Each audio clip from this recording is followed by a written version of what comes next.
जय हिंद दोस्तों। तो बताइए कैसे हैं आप सब। एक बार फिर हम लोग मिल रहे हैं आरएस खुरमी का ऑब्जेक्टिव डिस्कशन के लिए। हम लोग का इंजीनियरिंग मैकेनिक्स का डिस्कशन चल रहा था, आज हम लोग उसी को कंटिन्यू करेंगे। 255 तक हम लोग का बहुत अच्छे तरीके से हम लोग कंप्लीट हो चुका था।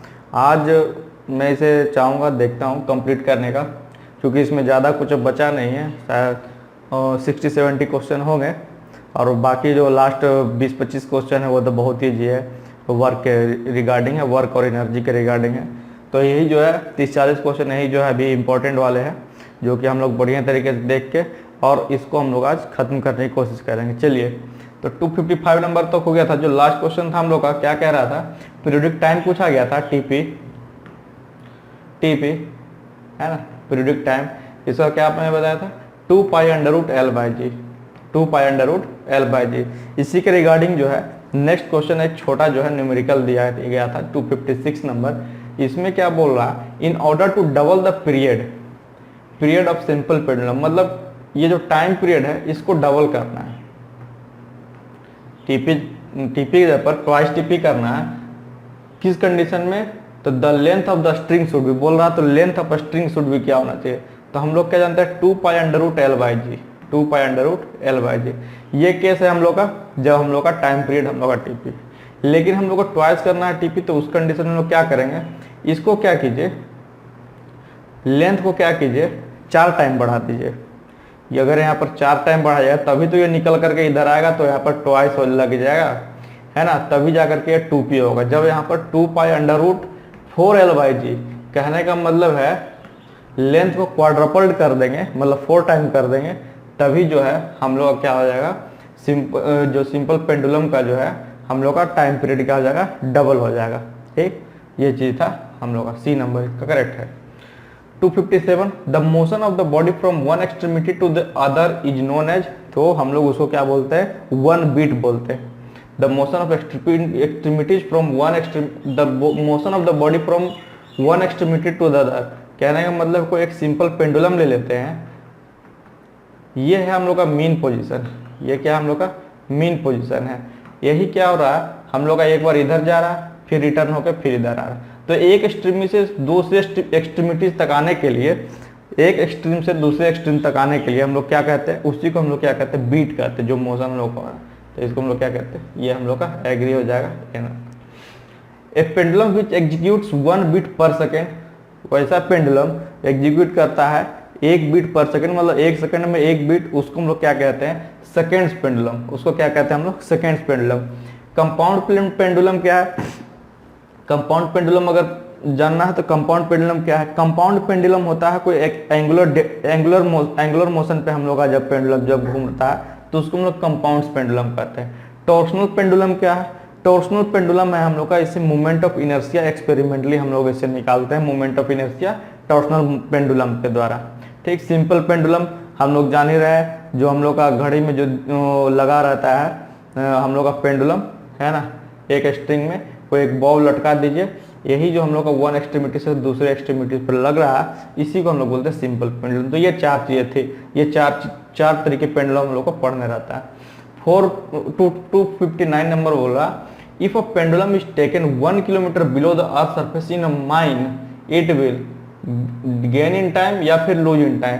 बोल रहा है कोई पेंडुलम को 1 किलोमीटर नीचे ले जाया जाता है, कोई माइन के नीचे अर्थ सरफेस में, है ना, तो क्या होगा हम लोग का, उसका जो है हम लोग का टाइम बढ़ेगा या घटेगा, तो हम लोग का उसमें क्या होता है, टाइम हम लोग क्या होगा, बढ़ेगा। जितना नीचे ले जाएंगे हम लोग का सरफेस का, उसका हम लोग क्या होगा, हम लोग का जो टाइम बढ़ेगा।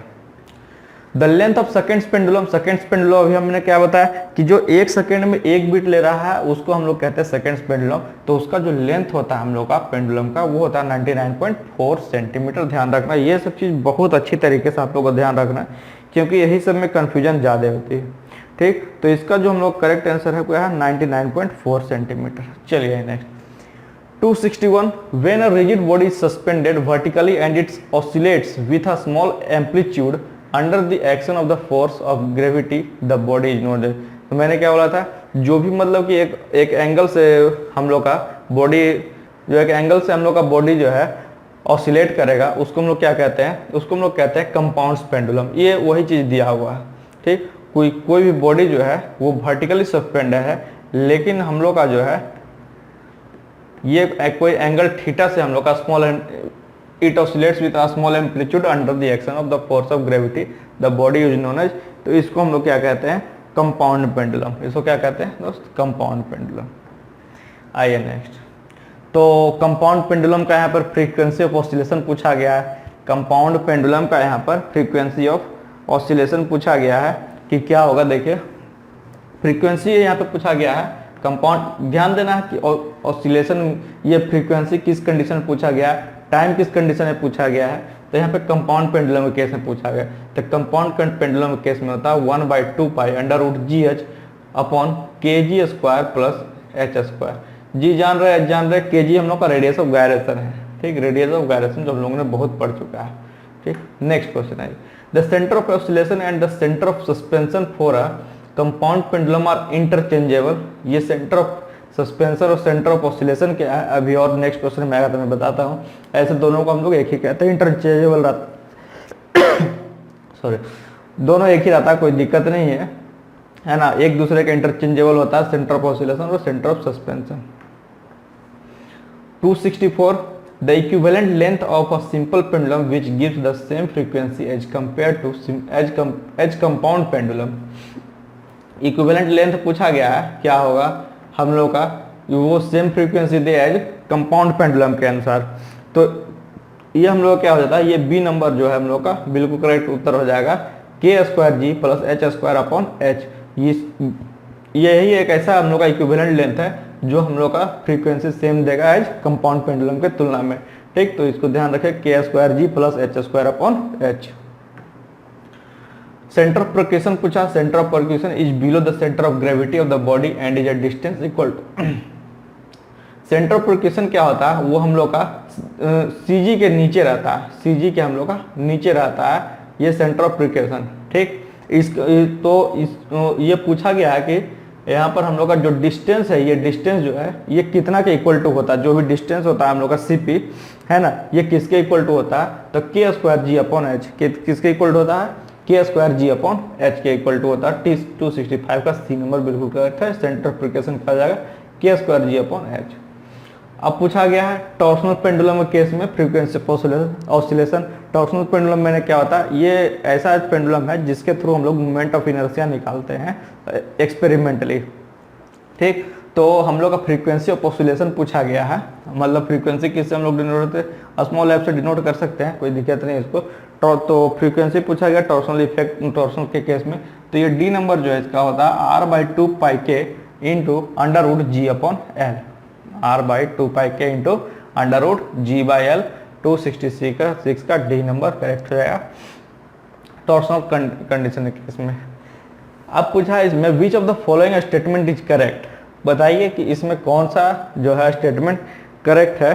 तो आइए देखिए, करेक्ट स्टेटमेंट जो है, मैं डायरेक्ट करेक्ट स्टेटमेंट ही बता देता हूँ, नहीं तो बहुत फिर समझ जाएगा।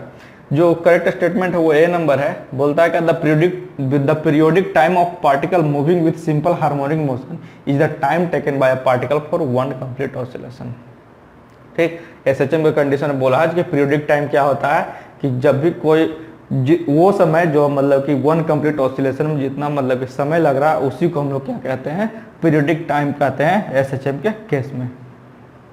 देखिए मैचिंग करने का आया है फिर से यहाँ पे, देखिए a number the maximum displacement of body from its mean position. Mean position से हम लोग का मैक्सिमम डिस्प्लेसमेंट उसको क्या कहते हैं, तो एम्पलीट्यूड कहते हैं, क्या कहते हैं, एम्पलीट्यूड कहते हैं। द नंबर ऑफ साइकिल पर सेकेंड क्या कहते हैं, फ्रीक्वेंसी कहते हैं।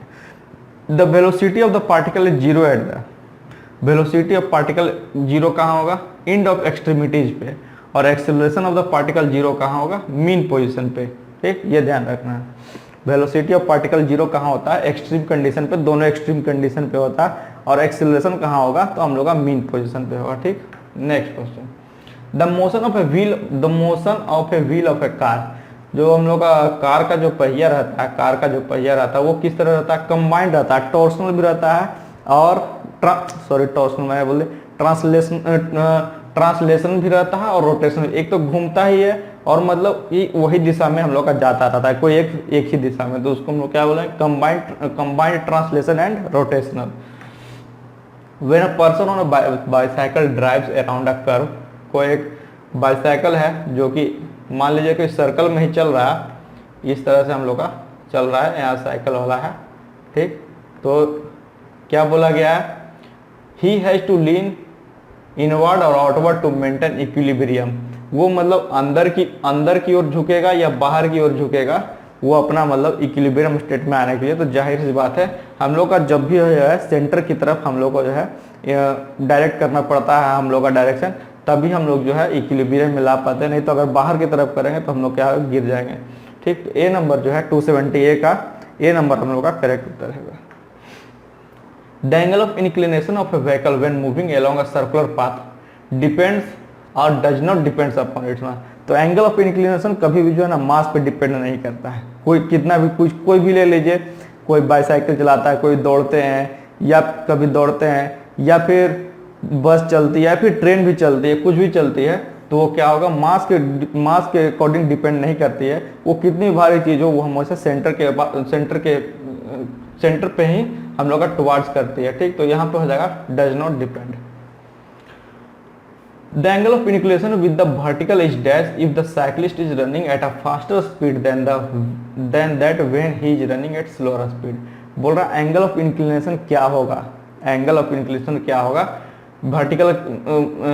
वर्टिकल के साथ, कब जब एक साइक्लिस्ट फास्ट चला रहा है और एक जब साइक्लिस्ट स्लो चला रहा है। तो फास्ट के कंडीशन में हम लोग क्या होगा, एंगल ज़्यादा होगा, क्योंकि अगर फास्ट क्या ये हम लोग का हमेशा जो है एंगल इसको चेंज करना पड़ रहा है, वही स्लोअर के केस में धीरे धीरे हम लोग का चेंज करना पड़ेगा और इसमें गिरने का ज़्यादा चांसेस है। तो यहाँ पर क्या होगा, हम लोग का एंगल ऑफ इंक्लिनेशन मोर होगा जब कोई फास्टर हम लोग का चलेगा। तो 273 the force which act along the radius of a circle and directed towards the center of the circle is known as centripetal force। तो बिल्कुल सही है। और एक होता है सेंट्रीफ्यूगल फोर्स जो जस्ट इसका उल्टा आता है, हम लोग का रेडियस की ओर डायरेक्ट ना करके सेंटर ऑफ सर्कल के बाहर की तरफ जो डायरेक्ट करेगा उसको हम लोग कहते हैं सेंट्रीफ्यूगल फोर्स। अच्छा, इसका जो है हम लोग का ट्रू हो जाएगा। The force which act along the radius of circle and is directed away from, देखिए यहाँ पे लिखा है directed away from the center of circle is called centrifugal force, तो करेक्ट है। The slope on the road surface generally provided on the curve is known as, जो भी slope दिया जाता है रोड सरफेस के बगल में है ना, उसको हम लोग क्या कहते हैं, उसको हम लोग कहते हैं एंगल ऑफ बैंकिंग। बाकी angle of repose, angle of friction हम लोग ने बहुत देख लिया, फ्रिक्शन पढ़े मैकेनिक्स में ही है ना, तो उसको हम लोग क्या कहते हैं एंगल ऑफ बैंकिंग। जो भी स्लोप दिया जाता है रोड सरफेस में, रोड सरफेस के लिए, उसको हम लोग क्या कहते हैं एंगल ऑफ बैंकिंग।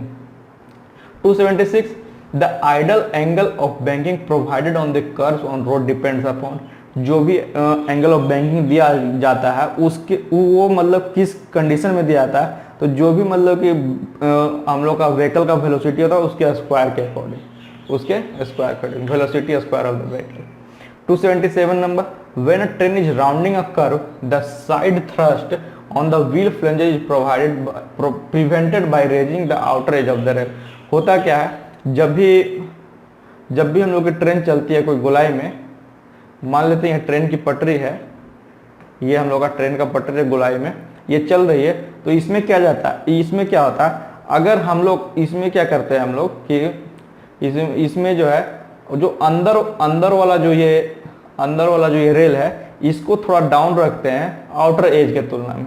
क्या करते हैं, इसको जो हम लोग थोड़ा डाउन रखते हैं आउटर एज के तुलना में, नहीं तो अगर एक समान रखे एक ही सरफेस पे अगर रखे हम लोग तो क्या होगा, हम लोग का एक्सीडेंट होने का चांसेस रहेगा। इसलिए हम लोग क्या करते हैं, जो इनर फ्लेंज है, जो इनर जो हम लोग का रेल है, इसका इनर रेल, इसको हम लोग थोड़ा डाउन रखते हैं ये आउटर रेल के तुलना में, ताकि हम लोग का जो है जब भी हम लोग ट्रेन जो है कर्व में जाए तो हम लोग का क्या हो, एक्सीडेंट ना हो। एक्सीडेंट को हम लोग प्रिवेंट करने के लिए क्या करते हैं, जो आउटर एज है हम लोग का रेल का, उसको हम लोग थोड़ा सा ऊंचा करके रखते हैं, ठीक। तो ये है the amount by which the outer edge of the rail is raised is known as super elevation, उसी को हम लोग क्या कहते हैं सुपर एलिवेशन।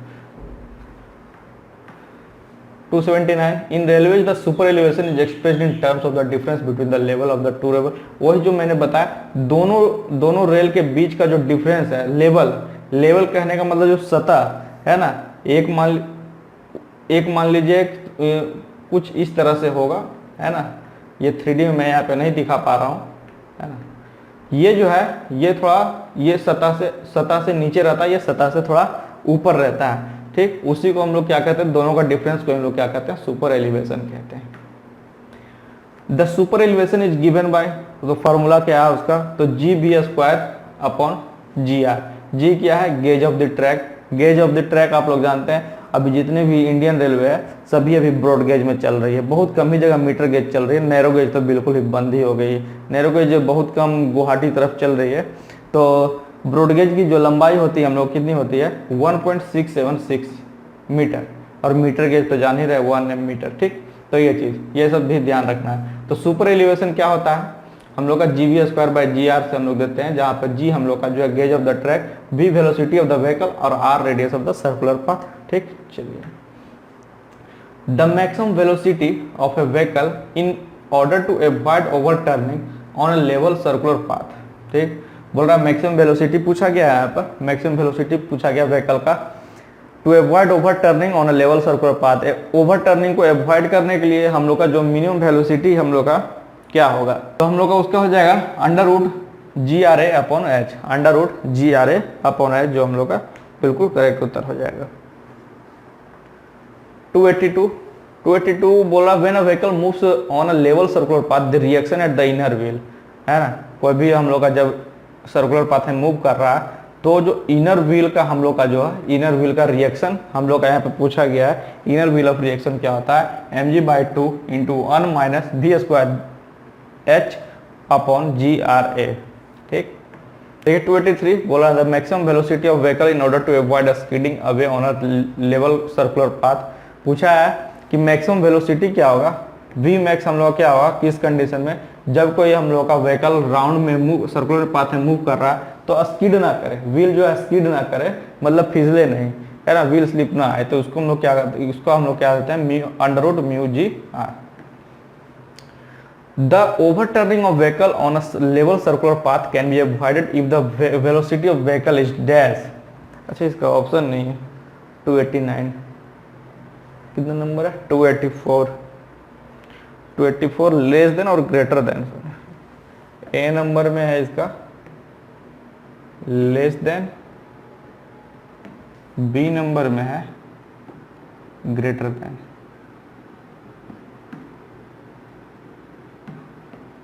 ठीक, तो इसमें कोई आप पूछा जब हम लोग ओवर टर्निंग हम लोग लेते हैं, जैसे कि टर्न कहीं भी मतलब कोई गोलाई में या फिर कोई गली गुच्चे में हम लोग मुड़ते हैं, तो उसको अवॉइड करने के लिए हम लोग का मैक्सिमम वेलोसिटी जो है इससे ज़्यादा होना चाहिए, इससे कम होना चाहिए, तो इससे कम होना चाहिए।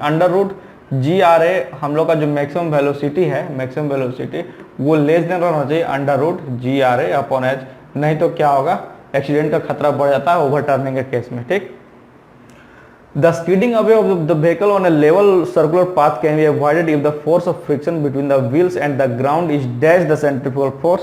पूछ गया, फिर से पूछा गया वही ओवरटर्निंग केस में कि हम लोग का सर्कुलर पाथ में कि कैसे हम लोग अवॉइड कर सकते हैं उसको, कब, जब हम लोग का फोर्स ऑफ फ्रिक्शन दोनों व्हील और ग्राउंड के बीच में जो है हम लोग क्या रहना चाहिए, तो ज़्यादा रहना चाहिए सेंट्रीफ्यूगल फोर्स के तुलना में, तभी हम लोग का जो है स्कीडिंग जो है हम लोग का अवॉइड कर सकते हैं हम लोग उसको। 286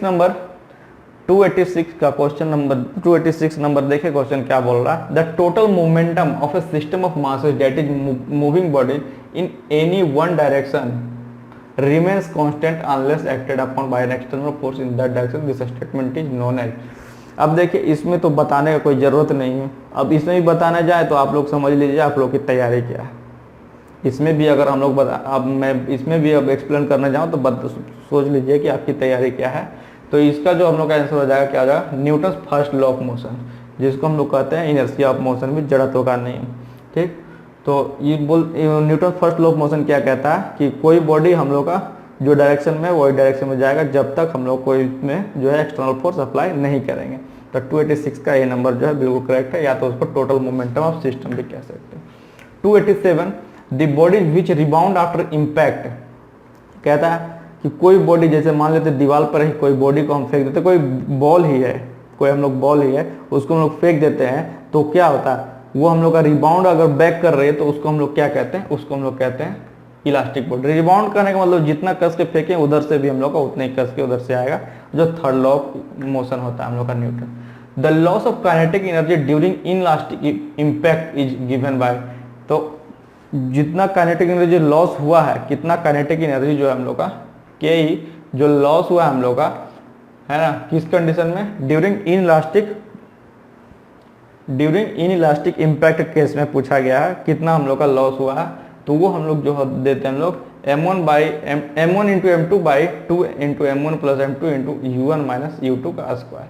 m1 m2 जान रहे हैं mass of the first body, mass of the second body, u1 u2 जान रहे हैं velocity of the first and velocity of the second respectively, ठीक। तो जो के लॉस है, मतलब जो काइनेटिक एनर्जी जो लॉस हुआ है इनइलास्टिक इम्पैक्ट केस में, वो क्या हो जाएगा m1 m2 by 2 into m1 plus m2, ठीक। आइए, the impact between two lead sphere is approximately equal to an elastic impact और फिर इनइलास्टिक इम्पैक्ट। देखिए दो चीज होती है, एक तो लीड स्फीयर की, इस यहाँ पे दो कंडीशन पूछा गया है आरएस खुरमी केस में, एक तो लीड स्फीयर के केस में और एक हम लोग का रबर वाले बॉल के केस में। तो लीड वाले जो बॉल होते हैं वो हम लोग का इनइलास्टिक के तुलना में काम करती है। कहने का मतलब जब भी आप बॉल फेंकिएगा कोई भी दीवार या फिर कोई भी सतह पे, तो वो क्या होगा, रिबाउंड बैक नहीं करेगा, है ना। वही अगर रबर वाली बॉल का तुलना करें तो उसमें जब हम लोग फेंकते हैं दीवार पे, तो जितना तेज से हम लोग फेंकते हैं उतना ही तेज हम लोग का वो रिबाउंड बैक करता है। तो ये जो है हम लोग का लीड स्फीयर बॉल जो हम लोग का इनइलास्टिक की तरह बिहेव करता है। In collision of elastic body, the coefficient of restitution is the ratio of the relative velocity after impact to the relative velocity before impact। बोल रहा कोलिजन ऑफ बॉडीज क्या होता है कि जैसे मान लेते हैं दो बॉडीज कोलाइड करवा रहे हैं एक दूसरे में, तो दो कंडीशन हो सकती है, या तो दोनों बॉडी इलास्टिक है या दोनों बॉडी इनइलास्टिक है, या तो एक बॉडी इलास्टिक एक बॉडी इनइलास्टिक है, ठीक। तो ये तो या तो एक ही चीज हो सकता है, जब दोनों बॉडी को हम लोग कोलाइड किया, मतलब जो दोनों बॉडी को हम लोग टकराए आपस में, तो या तो दोनों हम लोग कंप्रेस करेगा या तो दोनों हम लोग का रिबाउंड बैक करेगा, ठीक। दोनों हम लोग का टकरा करके जब वहीं कब रह जाएगा, जब दोनों बॉडी इलास्टिक है। उस केस में बॉडी अगर हम लोग का इलास्टिक रहेगा तो क्या होगा, रिबाउंड बैक करेगा, ठीक। तो उस कंडीशन में पूछा गया है कि जब कोलिजन ऑफ इलास्टिक बॉडीज का लेते हैं, मतलब जब हम लोग का बॉडी जब हम लोग का टकरा रहा तो हम लोग का रिबाउंड बैक भी करेगा, चूंकि इलास्टिक बॉडी का क्वेश्चन है, ठीक। तो बोला है coefficient of restitution is the ratio of the relative velocity after the impact to the relative velocity before impact. तो हम लोग का ये ट्रू हो जाएगा। हम लोग कोएफिशिएंट ऑफ रेस्टिट्यूशन क्या होता है, यही तो ratio of relative velocity after impact और रिलेटिव वेलोसिटी जो उसका था हम लोग का बिफोर इम्पैक्ट, उसी को हम लोग कहते हैं coefficient of restitution. The coefficient of restitution for inelastic bodies के लिए 0 और इलास्टिक बॉडीज के लिए 1, यह ध्यान रखना है। इनइलास्टिक बॉडीज के लिए कोएफिशिएंट ऑफ रेस्टिट्यूशन ई से डिनोट करते हैं, इसको कोएफिशिएंट ऑफ रेस्टिट्यूशन को ई से डिनोट करते हैं। तो इनइलास्टिक बॉडीज के लिए हम लोग का 0 और इलास्टिक बॉडी के लिए हम लोग का 1। 291 तो पूछा है यहाँ पे जो है ये coefficient of restitution for elastic body is 1। तो elastic body perfectly elastic bodies रहेगा। अगर परफेक्टली यहाँ पर रहता हम लोग का परफेक्टली इलास्टिक बॉडीज, तो उस केस में हम लोग क्या होता, हम लोग का कोएफिशिएंट ऑफ रेस्टिट्यूशन मतलब E = 1 हो जाता। तो ये हम लोग का जो है ये रॉन्ग हो जाएगा, है ना, ये हम लोग का रॉन्ग हो जाएगा। 293 during elastic impact the relative velocity of two bodies after impact is dash the relative velocity of the two bodies before impact, है ना। इलास्टिक इम्पैक्ट केस में बोला during elastic impact relative velocity दोनों bodies के case में after impact और before impact क्या दोनों हम लोग का सेम रहेगा, तो हम लोग का इक्वल टू रहता है। क्योंकि हम लोग का इलास्टिक बॉडी केस है, यहाँ पर इनइलास्टिक बोलता तो हम लोग का बात कुछ वहाँ पे फिर अलग होता। अच्छा इक्वल टू, अच्छा यहाँ पर और भी एक ऑप्शन दिया इक्वल एंड अपोजिट, ये होगा इक्वल एंड अपोजिट होगा, क्योंकि यहाँ पर इलास्टिक बॉडी इम्पैक्ट केस है, ठीक। बराबर तो होगा ही, लेकिन हम लोग का दोनों विपरीत दिशा में, जब भी हम लोग दो मान लेते दो बॉल ही टकराए हैं, दोनों बॉल हम लोग का रबर का है, तो क्या होगा, एक दूसरे का इक्वल तो होगा, लेकिन हम लोग का क्या होगा, अपोजिट डायरेक्शन में होगा। ठीक, the loss of kinetic energy during elastic impact is zero, है ना। तो इलास्टिक इम्पैक्ट केस में हम लोग काइनेटिक एनर्जी कितना लॉस होगा, तो हम लोग का जीरो होगा, तो हम लोग का एग्री 294 का है। The loss of kinetic energy due to direct impact of two bodies dash, मतलब डिपेंड बोल रहा है या does not depend upon the value of coefficient of substitution.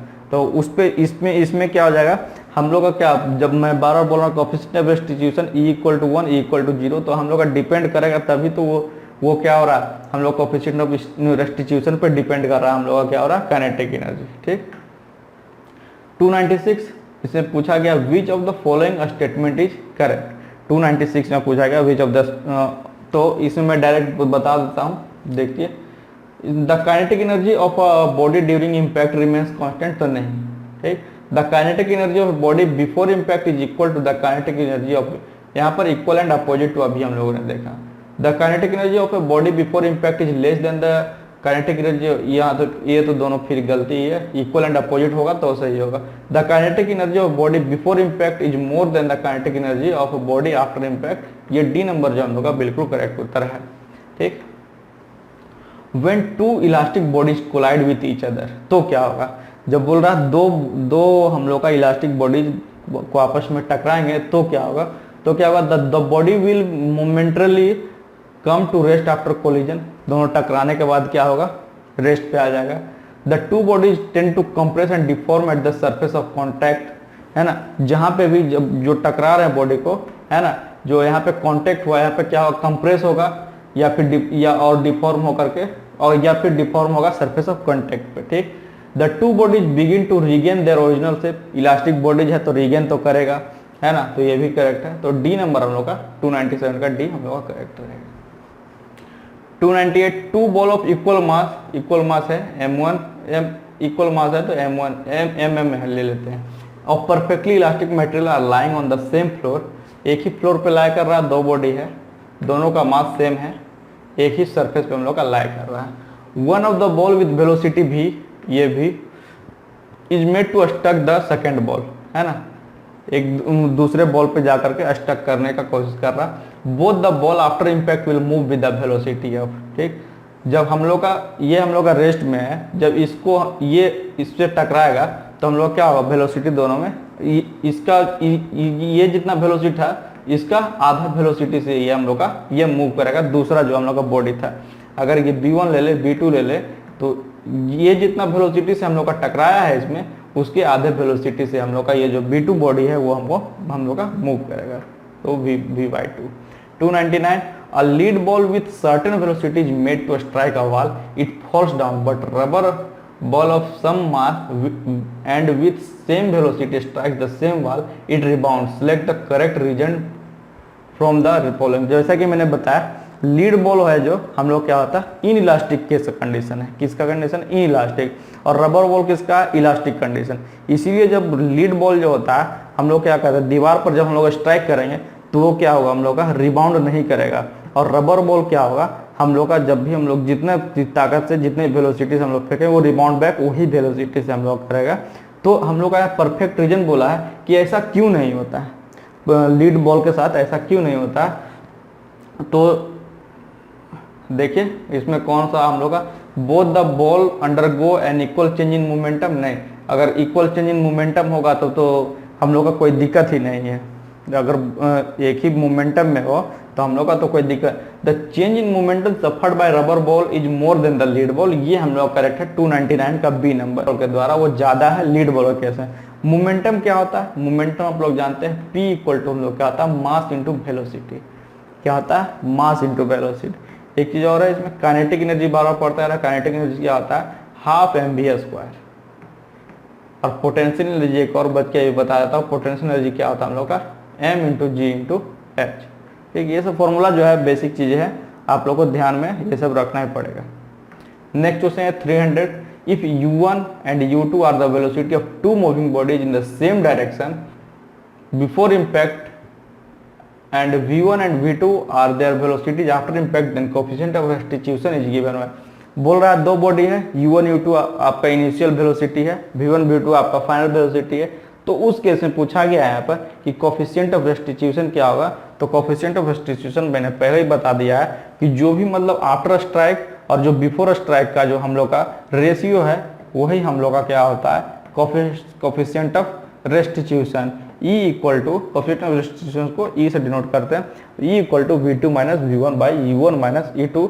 B number correct हो जाएगा। E इक्वल टू 0 कब होता है, E इक्वल टू 1 कब होता है, मैंने बता दिया आपको। E equal to 0 perfectly inelastic bodies, perfectly inelastic bodies, inelastic, ध्यान रखना इलास्टिक मैंने बोल लिखा, inelastic bodies E equal to 0, ठीक। E equal to 1 perfectly elastic bodies, E equal to 0 perfectly elastic bodies, ये चीज ध्यान रखना, ठीक।